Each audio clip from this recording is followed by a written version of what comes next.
नमस्कार शिक्षक साथियों, आपका बहुत बहुत अभिनंदन है। जैसा कि आप स्क्रीन पर देख पा रहे हैं, नियोजित vs विशिष्ट कितना होगा लाभ, ट्रांसफ़र कहाँ होगा, सैलरी कितनी होगी, पोस्टिंग कितना दूर, कितना लाभ मिलेगा, सैलरी में कितना लाभ होगा या कितना परिवर्तन होगा।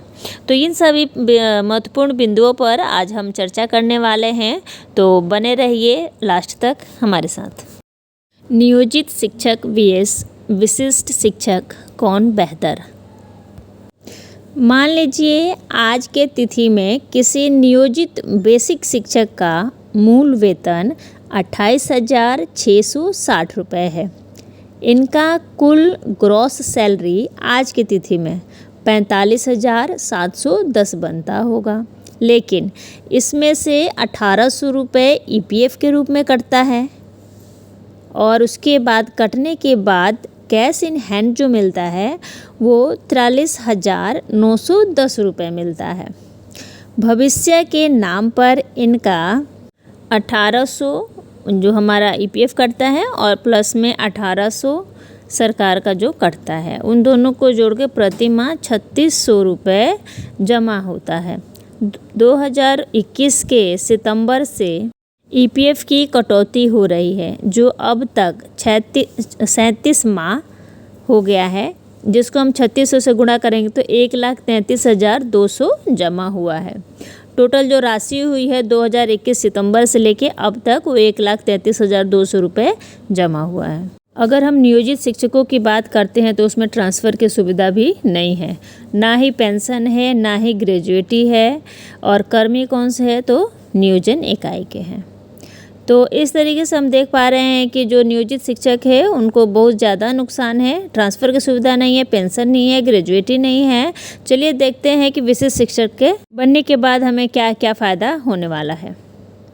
नियोजित शिक्षकों के लिए ग्रुप बीमा भी नहीं है, रिटायरमेंट के समय कोई राशि नहीं मिलने वाली है और नियोजित शिक्षकों का भविष्य भी अनिश्चित है। तो आखिर सुविधा क्या है? जी, सोचने वाली बात है कि इतनी सारी खामियां हैं तो कुछ सुविधा भी होगी, तो चलिए देखते हैं।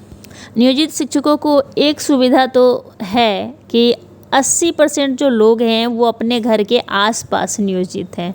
ज़्यादातर लोगों की सेवा लंबी हो चुकी है, काफ़ी समय से वर्किंग हैं और उनका जो विद्यालय है वो भी घर के पास में है, तो इस सुविधा से वो वंचित हो जाएंगे अगर वो विशिष्ट शिक्षक बन जाते हैं तो। अब यही शिक्षक यदि विशिष्ट शिक्षक के रूप में योगदान करते हैं तब इनका मूल वेतन 28,980 हो जाएगा तथा कुल ग्रॉस सैलरी आज की तिथि में 46,209 हो जाएगा। वर्तमान में इन पर भी NPS लागू होगा और इनके वेतन से NPS मद में 4347 कटौती होगी। इस प्रकार कटौती के बाद कैश इन हैंड जो मिलेगा 41,862 मिलेगा। NPS मद से सरकार का अंशदान 5,651 रुपये है, अर्थात NPS में कुल जमा 4347 प्लस 5,651 इक्वल्स टू 9,998 रुपये, यानी कि लगभग आपका जो टोटल करके बनेगा वो 10,000 के करीब बन रहा है। इन दोनों में सबसे बड़ा अंतर ये है कि EPF में जितना राशि 3 साल में जमा होता था वो राशि उतनी राशि अब हम 13 महीने में ही जमा कर पाएंगे।